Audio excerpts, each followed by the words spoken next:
Kemudian yang keempat, yang mesti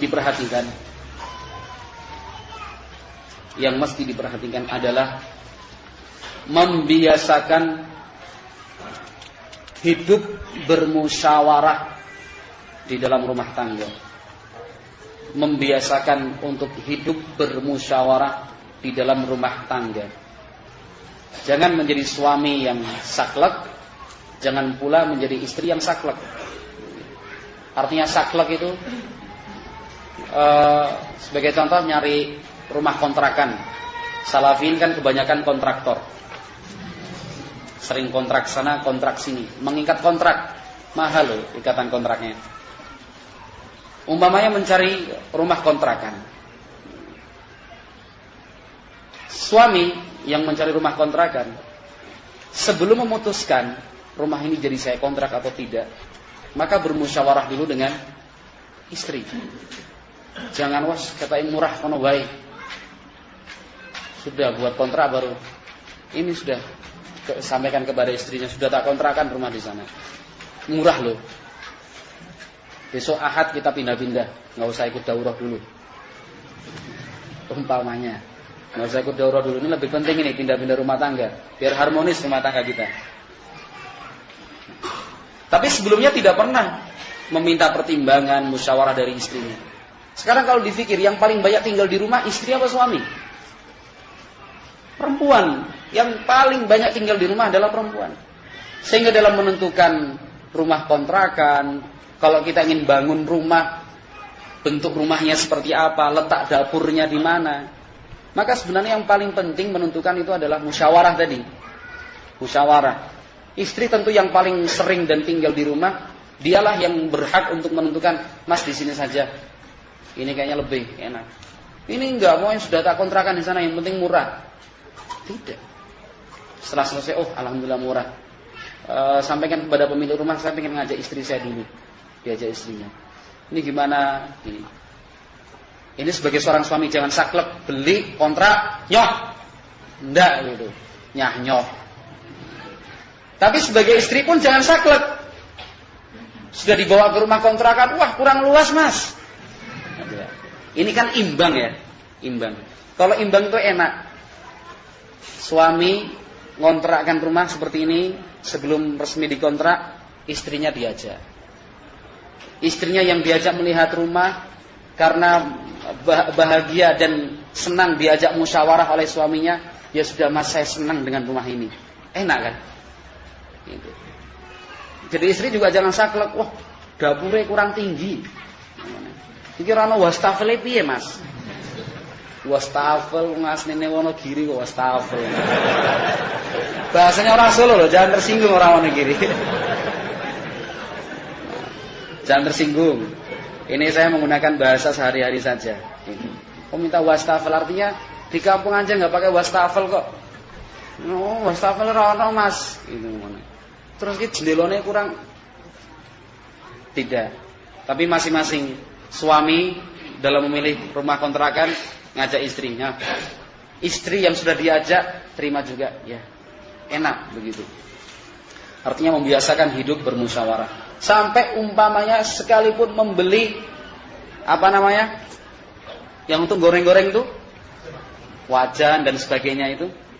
Nah, tentu yang seperti ini sebenarnya istri yang menentukan, begitu. Tapi untuk menciptakan suasana yang harmonis, istri sebelum beli tanya dulu sama mas, nek iki piye mas? Yes, ora apa-apa, enak gitu. Walaupun mungkin dianggap kecil, dianggap remeh, tapi ini sangat berpengaruh di dalam menjaga cinta. Kalau cuma sekedar cinta, mungkin dalam beberapa hari bisa tumbuh. Tapi menjaga cinta itu yang paling sulit. Betul kan? Betul. Menjaga cinta itu yang paling sulit. Ikhwati fillah yang dimuliakan Allah Subhanahu wa taala, hal-hal kecil seperti ini kalau tidak diperhatikan justru akan menjadi bumerang, akan menjadi besar. Kita yang diposisikan sebagai seorang pembimbing, kalau bahasa Jawanya ustaz, kita yang diposisikan sebagai seorang pembimbing, ketika mendapatkan masalah, menghadapi masalah ikhwan, akhwat, ummahat, nah, pertanyaan yang masuk kepada kami, bisa dikatakan paling banyak itu justru masalah rumah tangga. Paling banyak cerai, khulu, talak. Ini suami saya begini, istri saya begini, apa yang harus saya lakukan? Anak saya gimana? Ibu saya, keluarga. Nah, kalau untuk masalah jual beli, menurut laporan survei terakhir dari kami, di posisi nomor 2 setelah rumah tangga, jual beli. Yang ketiga DLL dan lain-lain. Yang paling sering itu nih, paling sering rumah tangga jual beli, rumah tangga jual beli. Nah, maka untuk memperkecil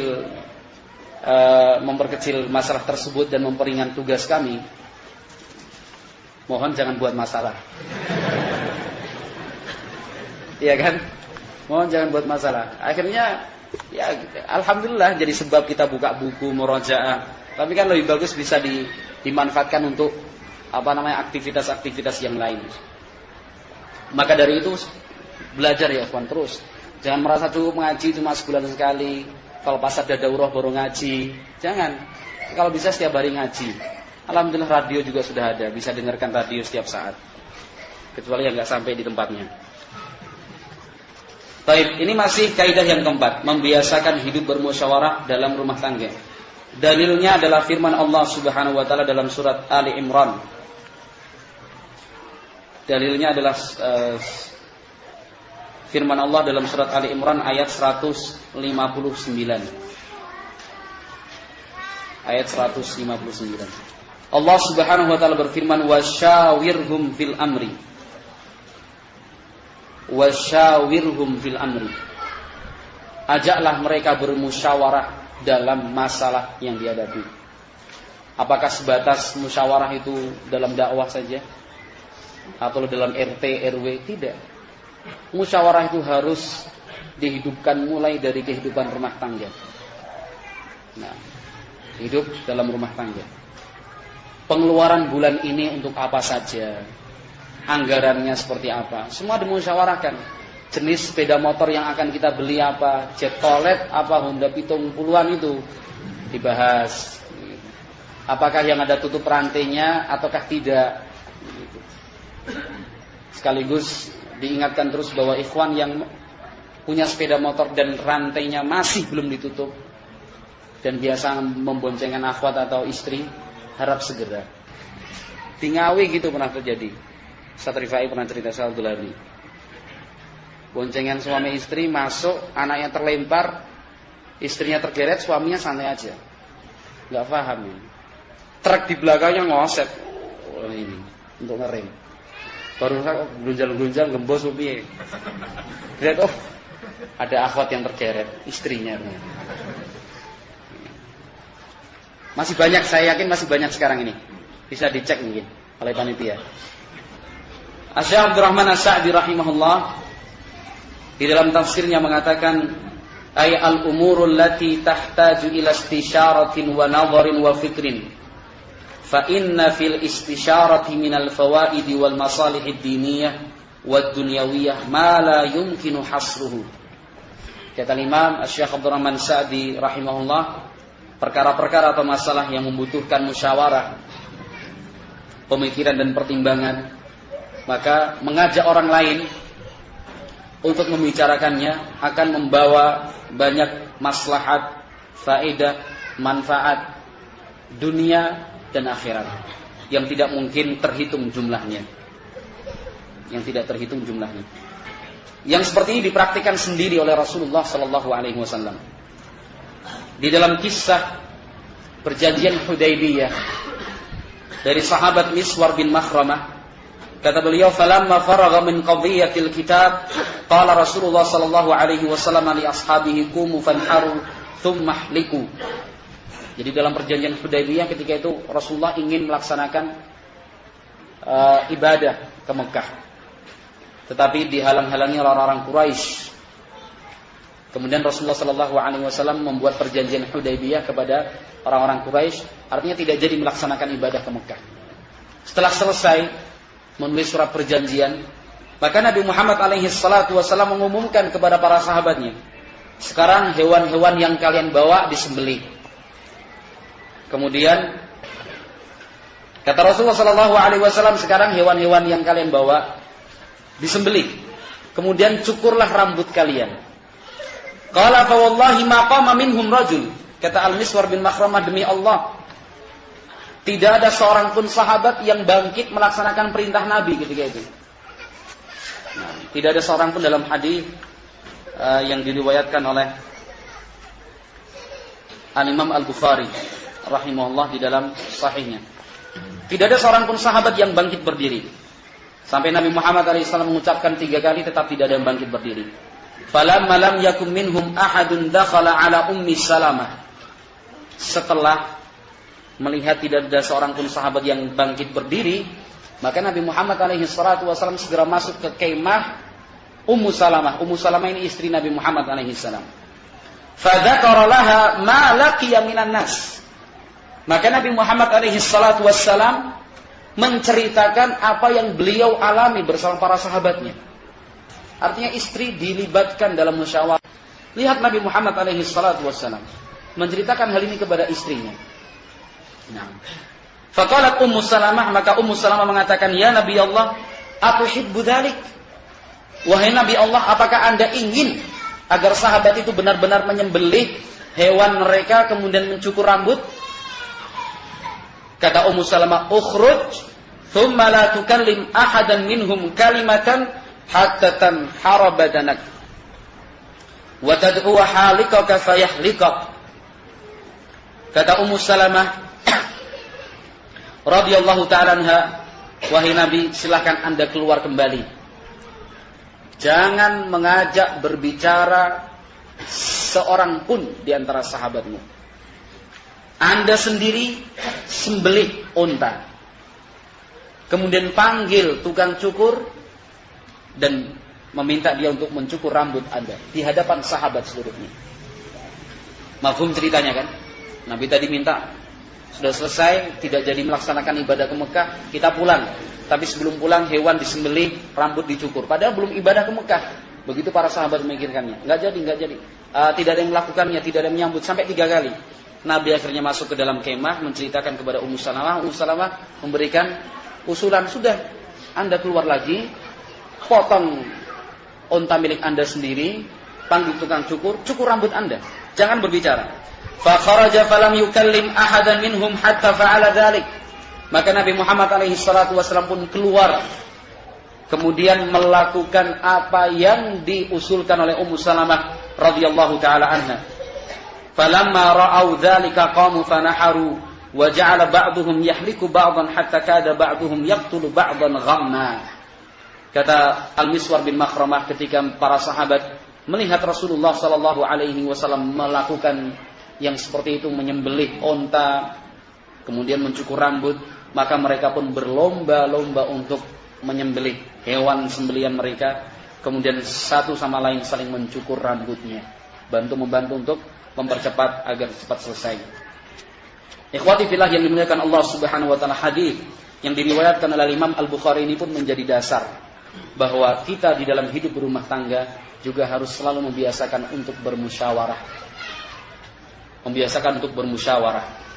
Nah, pada beberapa saat tertentu, ikhwati fillah, di saat kita ingin memberikan hadiah, tentu yang seperti ini dalam beberapa hal tertentu kita tidak musyawarah pun tidak masalah, tetapi membiasakan sesuatu yang bisa dimusyawarahkan, musyawarahkan. Begitu. Tapi kalau ingin memberikan kejutan, kasih tahu dulu, nanti tak belikan cincin emas ya. Itu bukan kejutan namanya. Itu bukan kejutan, bukan hadiah. Tapi sewaktu-waktu tanpa mengatakan segala sesuatu, Allah Subhanahu wa taala menyebutkan hal ini dalam Al-Qur'an. Allah Subhanahu wa taala menyebutkan hal ini dalam Al-Qur'an, bahwasanya wanita itu paling senang dengan perhiasan. Perhiasan dalam bentuk materi, juga perhiasan dalam bentuk kata-kata. Nah, barakallahu fiikum. Ini disebutkan oleh Al-Imam Al-Bukhari dari hadis Al-Miswar bin Makhramah. Demikian juga dalil lain yang menjelaskan tentang pentingnya untuk membiasakan musyawarah dalam kehidupan rumah tangga adalah tentang Rasulullah sallallahu alaihi wasallam ketika pertama kali beliau mendapatkan wahyu dari Allah Subhanahu wa taala. Dari hadis Aisyah radhiyallahu ta'ala anha muttafaqun alaih, yang diriwayatkan oleh Imam Al-Bukhari dan Muslim di dalam As-Sahihain. Nah, ketika itu Rasulullah sallallahu alaihi wasallam kembali dari bertahannud di Gua Hira setelah bertemu dengan malaikat Jibril alaihi salatu wassalam, maka Nabi segera kembali ke rumah mengatakan zammiluni, zammiluni. Artinya selimutilah aku, selimutilah aku. Setelah selesai diberikan selimut, faqala li Khadijata wa akhbaraha al-khabar. Ini syahid yang sedang kita bicarakan. Nabi Muhammad alaihi salam menceritakan kepada Khadijah apa yang beliau alami selama di Gua Hira. Seluruhnya diceritakan kepada Khadijah radhiyallahu ta'ala anha. Kata Rasul, laqad khasyitu ala nafsi. Aku ini khawatir keselamatan diriku. Faqalat Khadijah, maka Khadijah radhiyallahu ta'ala anha menjawab, kalla wallahi. Tidak mungkin demi Allah ya Rasul, tidak mungkin Anda akan dicelakakan orang lain. Betapa pentingnya kita musyawarah kepada istri. Artinya sedang menghadapi masalah, mungkin punya hutang. Kalau sudah punya hutang baru cerita kepada istri. Kalau pas punya uang, diem-dieman. Sedang punya masalah hutang piutang, sedang baru cerita kepada istri. Senang, tidak senang, ceritakan semuanya kepada istri. Nah, maka tentu istri pun akan menceritakan semua. Senang dan tidak senang diceritakan kepada kita. Na'am barakallahu fikum. Kata Khadijah radhiyallahu ta'ala anha, wallahi ma yukhzika Allahu abadan. Demi Allah wahai Rasulullah, tidak mungkin Allah akan menghinakan dirimu. Innaka latasilur rahim wa tahmilul kalla wa taksibul ma'dum wa takril dhaifa wa tu'inu ala nawaibil haqq. Engkau ini adalah orang yang selalu menyambung tali silaturahmi, siap untuk menanggung beban orang lain, membantu orang yang tidak punya, engkau memuliakan tamu, membantu orang yang tidak punya pekerjaan dan seterusnya. Tidak mungkin engkau akan mendapatkan apa yang Anda khawatirkan. Ini hadis Aisyah muttafaqun alaih menjadi dalil tentang pentingnya untuk menghidupkan kebiasaan bermusyawarah di dalam rumah tangga, termasuk dalam menu sehari-hari. Nah, wajar apabila seorang istri itu bertanya, hari ini masak apa, besok masak apa, begitu. Hari ini masak apa, besok masak apa, ditanyakan kepada suami. Sebuah pertanyaan yang sangat wajar sekali. Jangan dia masa udah ada takon barang ngopo, ndak kan gitu. Masa udah ada takon barang, pokoknya sing arep dimasak tetap tak mangan. Tidak seperti itu, jangan. Ada kan yang seperti itu? Ada. Ada. Itu contoh kasus kok. Contoh kasus. Apa yang disampaikan oleh Ustaz Aib, yang saya sampaikan pada hari ini, itu semua adalah contoh kasus yang pernah terjadi. Contoh kasus yang pernah terjadi. Karena sering kita lempar-lemparan masalah. Jadi paham apa yang disampaikan Ustaz Aib tadi, saya juga ingat, oh ya kasusnya ini, kasusnya ini. Nah, barakallahu fikum. Kalau ditanya sama istrinya, hari ini masak apa, besok masak apa, umpamanya menjawab, enaknya apa, mainnya gitu. Atau pokoknya yang kamu masak tetap saya senang, gitu. Dan seterusnya dipuji, begitu. Tapi demikian juga ketika kita punya keinginan, suatu saat laki-laki ngidam. Kita sebagai seorang suami saat-saat tertentu kan ingin makan satu jenis makanan. Kadang-kadang begitu kan? Nah, juga ketika kita menyampaikan kepada istri bukan dalam bentuk perintah langsung. Hari ini masak sambal terong ya? Jangan, tanyakan dulu. Hari ini mau masak apa rencananya? Tentu istri akan mengembalikan lagi. Lah enaknya masak apa? Baru sampaikan sambal terong aib. Ya sudah. Tapi jangan hari ini masak ini. Besok jangan. Musyawarah dulu. Minumnya apa? Minumnya es teh, es jeruk, es kopior. Ditanyakan semua atau air biasa ya. Itu semua ditanyakan. Artinya dimusyawarahkan berdasarkan ayat dan beberapa hadis yang telah kita bacakan tadi.